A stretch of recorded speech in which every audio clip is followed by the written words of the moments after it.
Listo. Ok, bien. Entonces, va a haber, por ejemplo, para la hélice alfa va entre el carbono 1 y el carbono 4, ¿no? Contamos 4, ¿no? Y bueno, tiene sus espacios para que se puedan reacomodar. Otra de las cosas es que las cadenas laterales van a estar afuera siempre Ujú. para no interrumpir la formación correcta o haya estereoquímica, un impedimento estérico en la Ujú. hélice alfa, ¿no? Esto es importante porque cuando nosotros estudiamos dinámica molecular, uno de los análisis que hacemos es si se conservan las estructuras secundarias durante la dinámica molecular. Hay Ok. modificaciones de proteínas donde cambian las estructuras y eso son estados conformacionales diferentes. O sea, hay diferentes formas de clasificar. Los estados conformacionales realmente es muy diverso, ¿no? Hay proteínas que nada más es un cambio de un aminoácido en una posición, en un ángulo, y ya le podemos decir que es un estado conformacional diferente.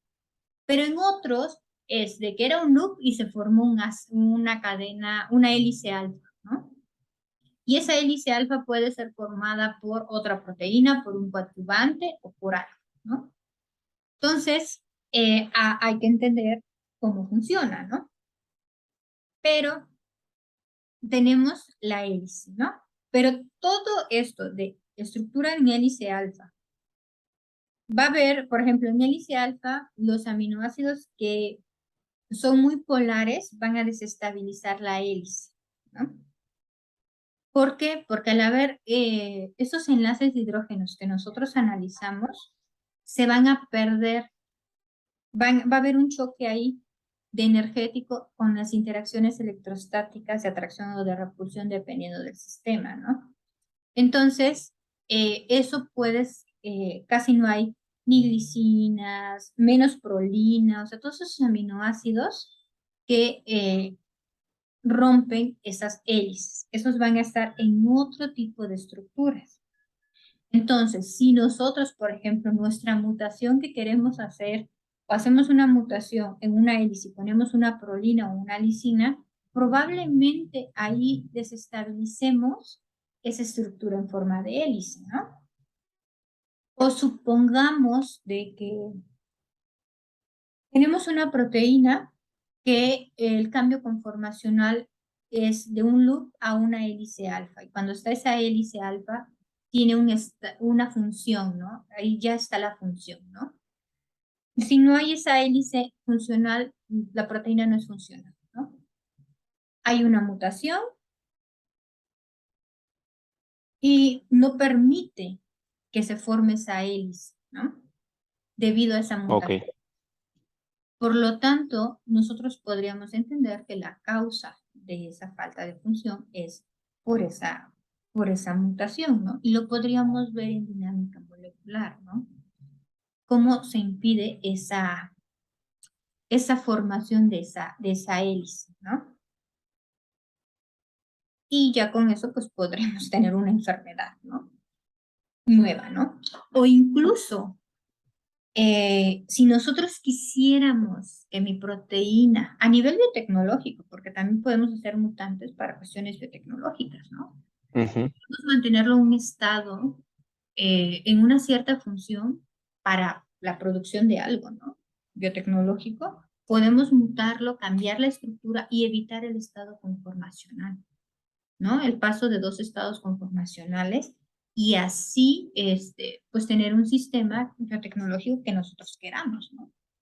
Entonces, en realidad la dinámica nos sirve para estudiar muchas cosas y también la aplicación en sí, como nosotros estamos estudiando cómo las biomoléculas se comportan, pues la aplicación es infinita, ¿no? Entonces, entender las estructuras secundarias es muy importante porque pues vamos a entender que tanto, o el ligando puede propiciar un estado internacional o lo puede mantener, ¿no? Ok. Puede dar también que los estados o la identificación de estos estados conformacionales puede ser basado en esos cambios de estructuras, ¿no? Secundarias. También tenemos una estructura en forma de hélice de colágeno en la cual Esta es muy curiosa, ¿no? Porque está hecha de prolina, hidroproxilina, y hidroxiprolina, perdón, y también quina, ¿no? O sea, la otra, la hélice alfa que nosotros Alfa. tenemos, no tiene ni glicina ni menos prolina, ¿no? En esta no, esta es hecha de prolina prácticamente, ¿no? Pero primero va a estar unida por medio de enlaces covalentes y puentes de hidrógeno. Y para que tenga una estabilidad, se tienen que formar tres hélices que unan a esta, le dé pues energéticamente estabilidad, ¿no? Es Ok. esta hélice no la encontramos en las proteínas, normalmente, excepto el colágeno, pero Ujú. es importante, pues, revisarla porque es una estructura especial, ¿no? Y además, se gira diferente. La hélice alfa gira a la derecha y esta gira a la izquierda, ¿no? Tiene modificaciones y es más larga también. La hoja beta, pues ya la conocemos, ¿no? Es en forma de plana, ¿no? Y está la paralela, la antiparalela y también los puentes de hidrógenos, recuerda, es entre las regiones del backbone, ¿no? No, el radical no tiene aquí que intervenir, ¿no?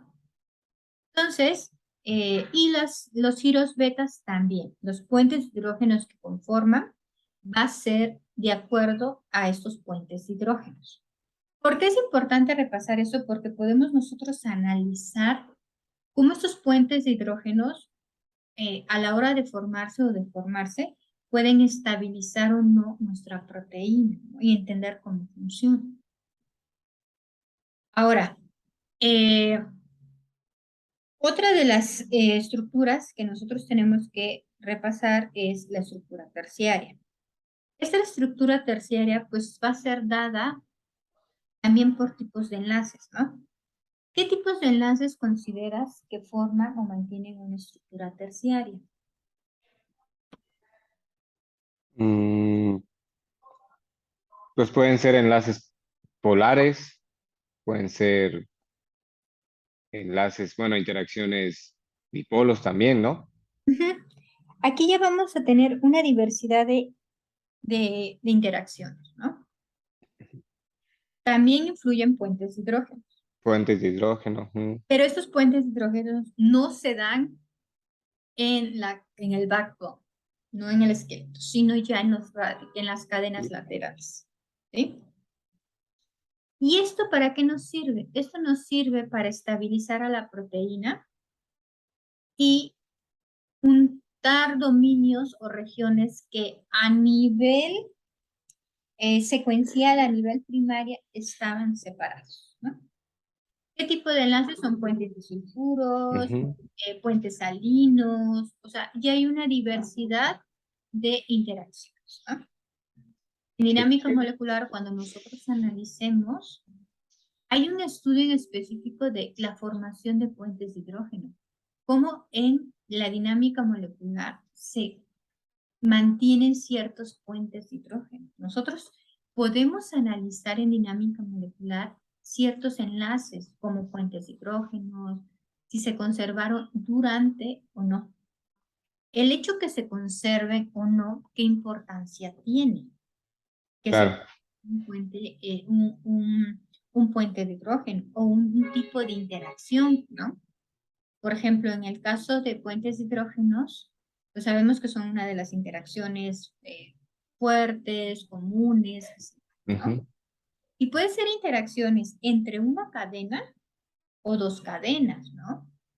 Pueden ser interacciones entre el ligando, el fármaco, el péptido y la cadena proteica, ¿no? Entonces, todo eso nos va a ayudar a ir rastreando la información, ¿no? Pero primero tenemos que entender lo básico, para qué sirve, ¿no? O sea, por ejemplo, eh, estamos estudiando pues el trímero, la interfase de un dímero, pues si hay puentes de hidrógenos, pues ayudarán a la estabilidad, ¿no? Y aquí hay que tener algo, mucho cuidado, porque a veces tenemos un pequeño error en eso, conforme a los puentes de hidrógenos. Cuando nosotros analizamos y medimos los puentes de hidrógenos, a veces medimos el átomo por átomo, es decir, ¿qué átomo con este átomo, el átomo A y el átomo B forman un puente de hidrógeno, ¿no? El aceptor y el donador, ¿no? Y lo medimos, ¿no? Y a veces vemos que en la dinámica molecular se pierde, ¿no? Y pensamos que se perdió y ya el puente de hidrógeno pues no es frecuente, ¿no? Y hay veces que sí, el puente de hidrógeno está clarísimo, ¿no? Pero existe algo, bueno, en proteínas no me acuerdo el nombre, ¿cómo se le llama? Pero en ácidos nucleicos se le llama respiro. Se ha visto que, por ejemplo, los ácidos nucleicos, pues las doble hélice, ¿cómo está conformada? ¿Cómo se forma una cadena doble de ácidos nucleicos? Puede ser DNA o RNA, no importa.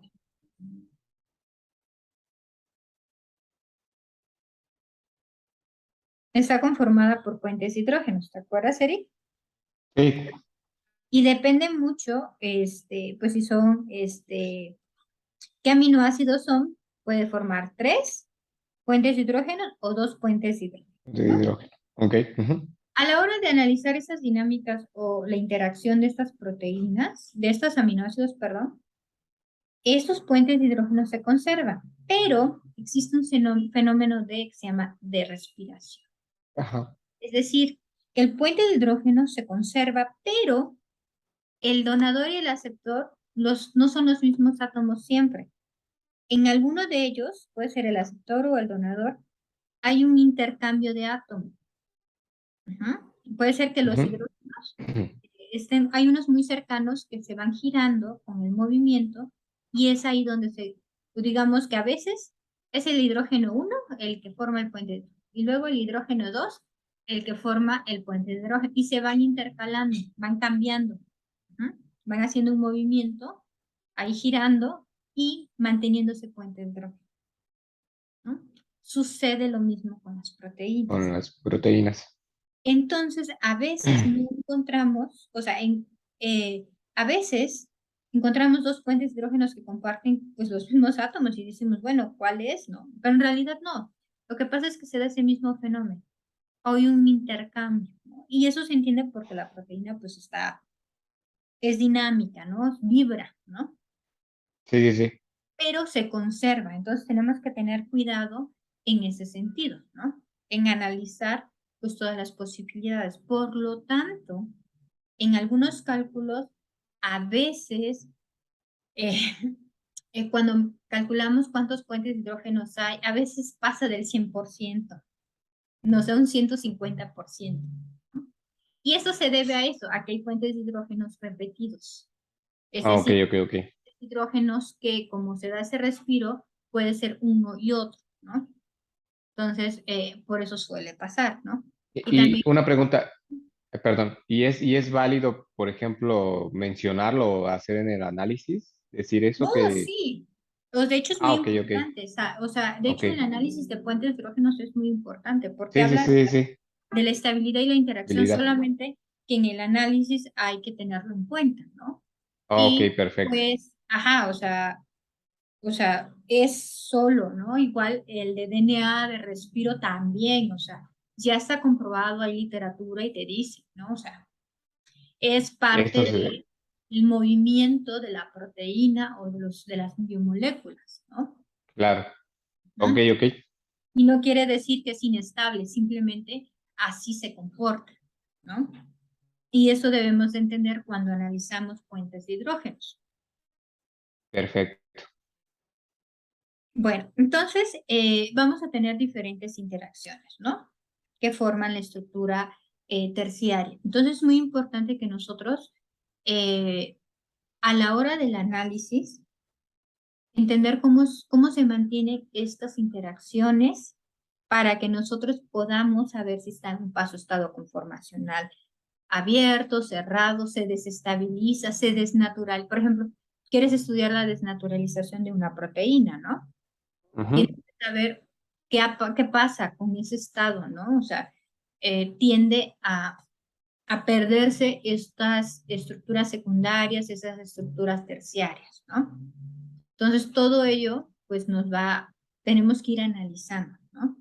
Por ejemplo, un análisis que se puede hacer los puentes de hidrógenos, si se conserva o no las estructuras secundarias, ¿no? Durante la dinámica molecular. Hay una forma de analizar las estructuras secundarias del inicio al final de la dinámica molecular. Y nosotros podemos saber si se ha desnaturalizado o no nuestro sistema o ha cambiado, ¿no? Las estructuras secundarias y esto pues nos puede decir a un estado conformacional diferente o la desnaturalización de la proteína, ¿no? Por completo, ¿no? O del sistema, por ejemplo, hace años corrimos unas dinámicas de ácidos nucleicos y el análisis que se dio bueno, entre otros análisis, fue estudiar los puentes de hidrógenos, cómo era la estabilidad de esos puentes de hidrógenos, ¿no? Aquí en estas dinámicas de ácidos nucleicos subimos la temperatura como no te imaginas, ¿no? La pusimos en la temperatura media, la de desnaturalización, que la Ujú. temperatura Melty, que es 50 desnaturalizado, 50 no. También a una temperatura de 21 que no se desnaturalizaba. Bueno, siempre fue menor a la temperatura M y una temperatura 300, 400. Dinámica molecular no es en Celsius, las temperaturas, es en grados Kelvin. Ajá, ok. Aquí siempre tenemos que tener esos grados, ¿no? Ujú. Kelvin, aquí hay que cambiar el chip a Kelvin y no a centígrados, ¿no? A centígrados. Ajá. Entonces, todo es en Kelvin, ¿eh? Cualquier protocolo de dinámica molecular lo calcula en Kelvin, ¿no? Ok. Entonces, no, aquí no. Y se reporta en Kelvin y todo, ¿no? Ah, perfecto. Sí, sí, no se reporta en otro en otra escala, ¿no? Cala. Ujú. Entonces, se subió a 300, 400, 600 grados Kelvin y para ver cómo, porque nosotros queríamos, la pregunta de ese estudio era cómo estos ácidos nucleicos eran muy cortos, se desnaturalizaban. Si se desnaturalizaban de una forma radical, hay varias teorías de desnaturalización en ácidos nucleicos pequeños. La teoría se desnaturalizan así de forma rápida, sino las dos se despliegan, o si se forman sitios de desnaturalización, burbujitas, ¿no? Que se va Ok. dando poco a poco. El problema es que a nivel in vitro no se puede visualizar porque pasa muy rápido, ¿no? Entonces, todas esas son teorías, o sea, son hipótesis porque realmente por cálculos matemáticos se ha teorizado y todo de cómo se desnaturaliza, ¿no? Cómo se abre la cadena, ¿no? O sea, tú sabes qué temperatura se abre y todo, pero no entiendes el proceso, ¿no? Sin embargo, en dinámica molecular lo podemos observar, ¿no? Porque el tiempo que nosotros hacemos dinámica molecular es muy corto. Entonces, eh, se puede observar si se da en forma de burbujas, si la burbuja es a la orilla, es al centro, o qué tipo de aminoácidos, de nucleótidos, perdón, tienden a abrirse más, ¿no? Entonces, todo eso se estudió y se analizaron pues, los puentes de hidrógenos que son los que se conservan, además de otras interacciones que sirven para mantener a la proteína, perdón, a los ácidos nucleicos en forma de doble hélice, ¿no? ¿Y esto para qué nos sirve? Esto nos sirve, o eso era para alimentar un sistema de reconocimiento de microarreglos para identificar mutaciones puntuales y detectar enfermedades. Pero se tenía que saber cuál era la temperatura exacta para desnaturalizar y no permitir que mutantes o mismatch se unieran. Porque en los microarreglos para para las enfermedades es muy importante que, ok, yo pueda detectar esta mutación, pero no detecte las otras mutaciones, ¿no? Y la temperatura de desnaturalización o de o ¿cómo se llama? De plegamientos, que no recuerdo el nombre, se pueda unir, ¿no? Porque en algunos Ok. casos se desnaturaliza y después se hace que se une, ¿no? Que se forme la doble cadena. Existe ese de reconocimiento, ¿no? Entonces, para eso se estudia, ¿no? O sea, hay muchas cosas que se estudian muy teóricas para cuestiones biotecnológicas, pues, avanzadas, ¿no? Diferentes, ¿no? Bueno, entonces, ¿hasta aquí tienes alguna duda, Eric? No, por el momento no. Ok. Entonces, tenemos pues, la estructura cuaternaria, que, bueno, es la que nosotros necesitamos para hacer Ujú. dinámica molecular. Muchas veces la estructura cuaternaria es la misma que la estructura terciaria, ¿no? Sin Sí. embargo, no, ¿no? Hay casos especiales, pero realmente muchas proteínas son complejas, ¿no? Por ejemplo, TLR4 que te menciono en realidad es un dímero, pero además tiene otra proteína, ¿no? Que sirve para que se estabilice, ¿no? TLR2 no tiene esa proteína, aunque hay 11 TLRs, ¿no? Del 1 al 11 en el humano, pero diferentes TLRs van a reconocer diferentes cosas. Todas tienen esa característica en forma de bastoncito. Sin embargo, Ujú. otras van a tener diferentes cofactores, otras van a ser más simples, menos simples, ¿no? En este caso, TLR4 tiene esta proteína anclada, ¿no? Entonces, mm, depende del tipo de proteína que es. Y en algunos casos, a veces cambia la familia, ¿no? Por ejemplo, MSH1 y MSH2 tiene una curiosidad. Las proteínas de histocompatibilidad tienen una cavidad, una muesquita, ¿no? Donde ahí Ujú. se coloca el péptido, se pliega y se acomoda, ¿no? Como una camita, ¿no? MSH1 en realidad es una sola cadena que forma esa cavidad, ¿no? Y, y ya, ¿no? Va a estar acoplada a otra proteína que le da estabilidad. Cuando se corren dinámicas moleculares, se corre la proteína de MSH1 más su coadyuvante. MSH2, la cadena que forma la cavidad está formada por dos cadenas, cadena A y cadena B, que de acuerdo al pliegue y se forme, va a formar esa cavidad. Si yo analizo una proteína de MSH1 con una de MSH2, vamos a ver una cavidad muy similar. Sin embargo, una está hecha por una sola cadena y la otra por dos cadenas. Algo muy curioso de dos proteínas que sirven prácticamente para lo mismo, Para lo mismo. pero Ujú. eh, la forma y la cavidad es muy similar, solamente la de MSH2 es más grande, pero están formadas por diferentes, o sea, dos cadenas y la otra una sola cadena, ¿no? Entonces, además una tiene un coadyuvante y la otra no.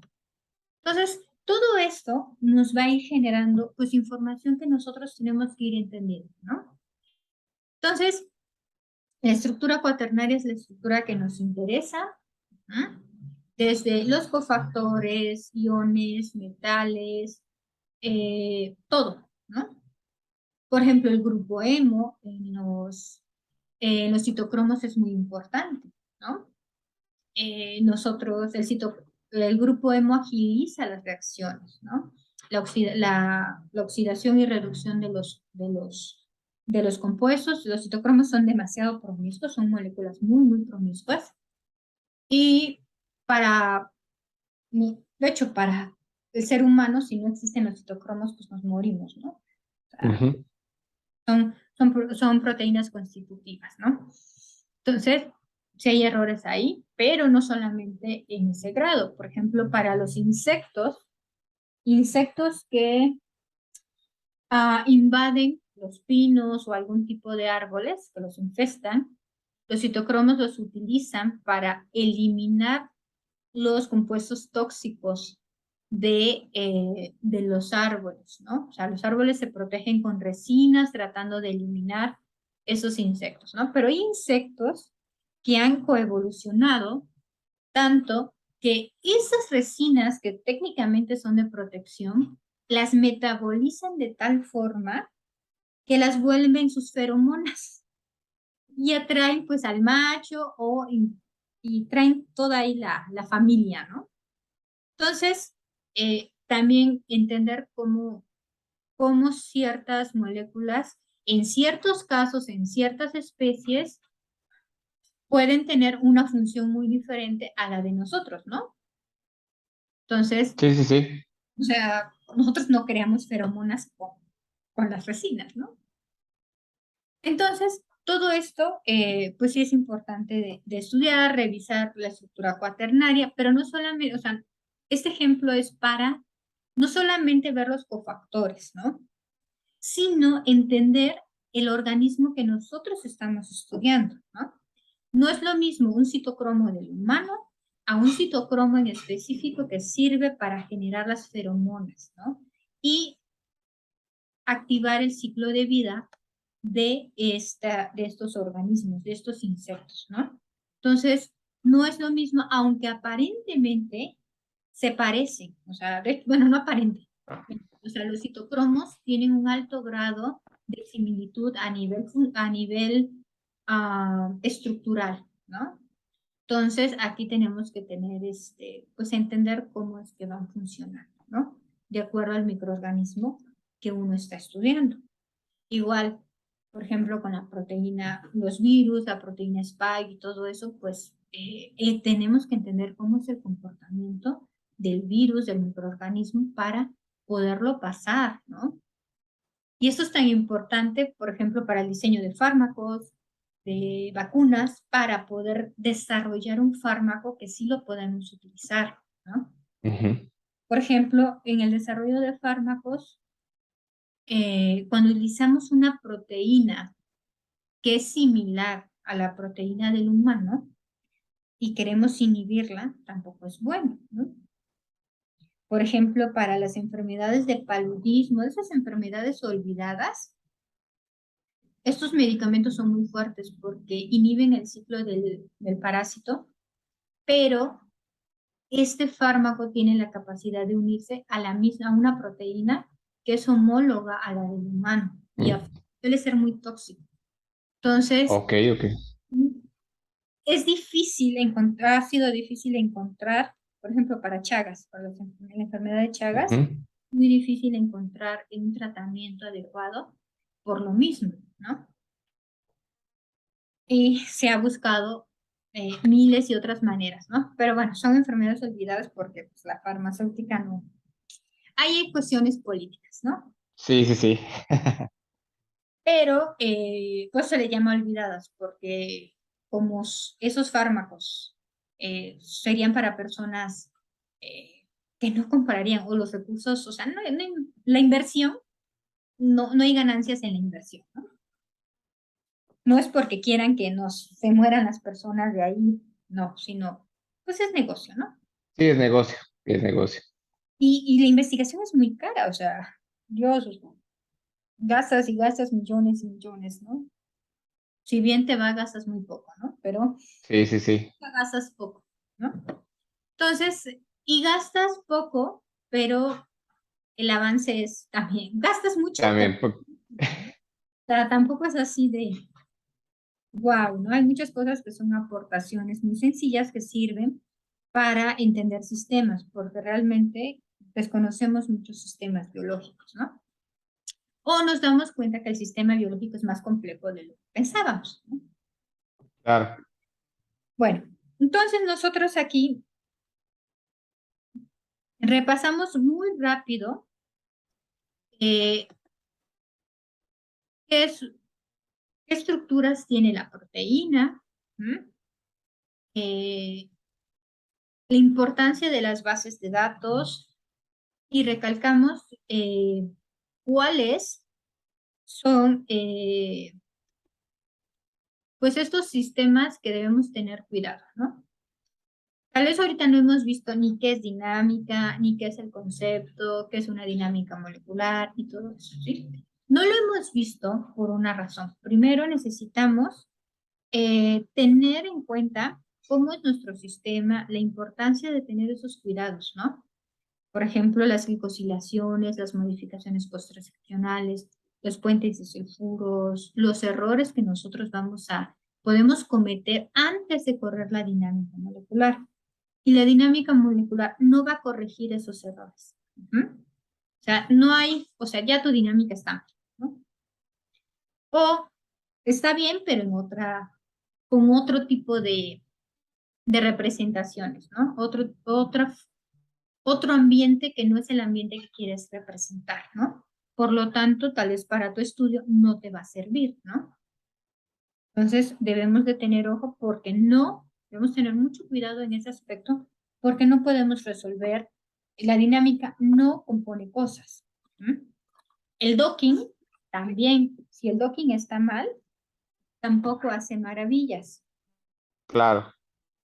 Entonces, desde ahí nosotros tenemos que ir evaluando paso a paso, ¿no? Desde la proteína que esté en la conformación que nosotros deseamos, tenemos que modelar bien nuestra proteína o tener el cristal más adecuado, ¿no? Sí, sí, sí. Si no está así, muchos, como escuchan refinamiento de proteínas por medio de dinámica molecular, a veces consideran que la dinámica molecular nos va a resolver el modelado. No. Dinámica molecular, podemos refinar, sí.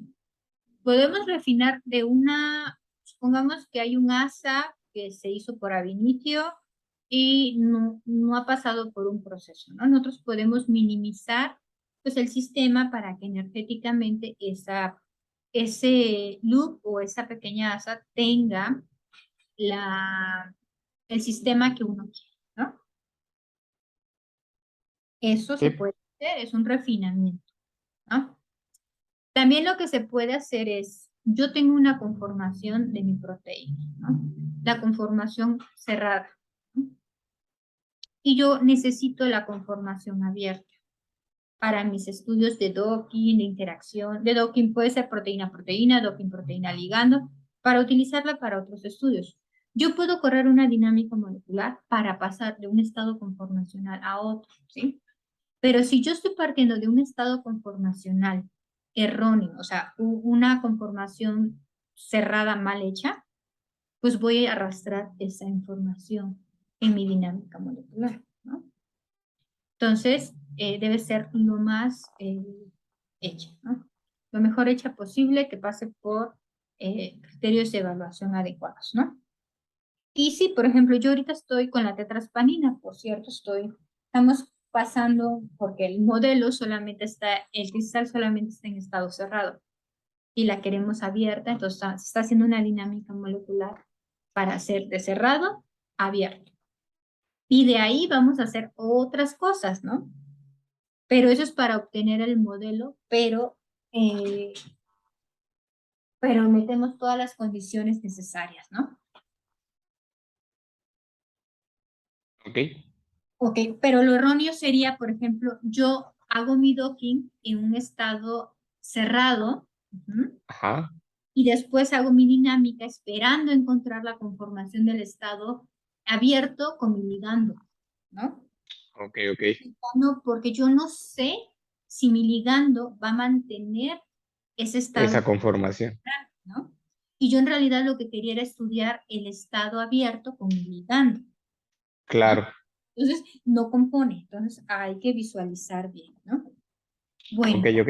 entonces, yo creo, Eric, que lo dejamos hasta aquí por hoy. Sí, Y la próxima semana vamos a ver, ya no va a ser prácticamente teoría, vamos a ver la teoría de dinámica molecular. Te voy a explicar qué es dinámica molecular y los pasos que vamos a hacer. Y de ahí vamos a pues a hacer la primera dinámica, ¿no? Eh, Perfecto.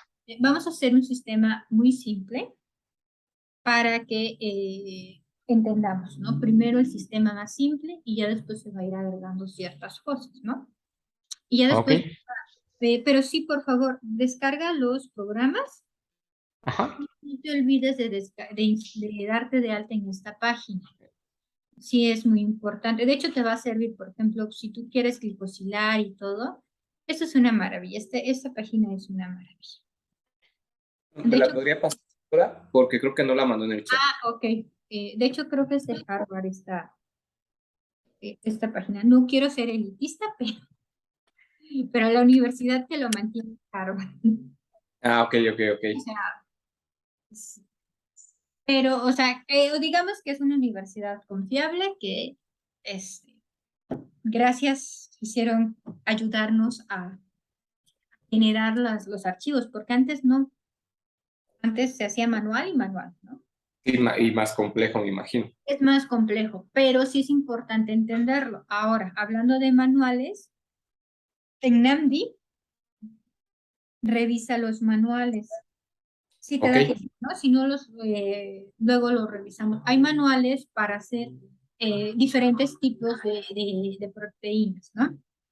Por ejemplo, proteína soluble, ¿no? Proteína ligando, proteína con membrana, ¿no?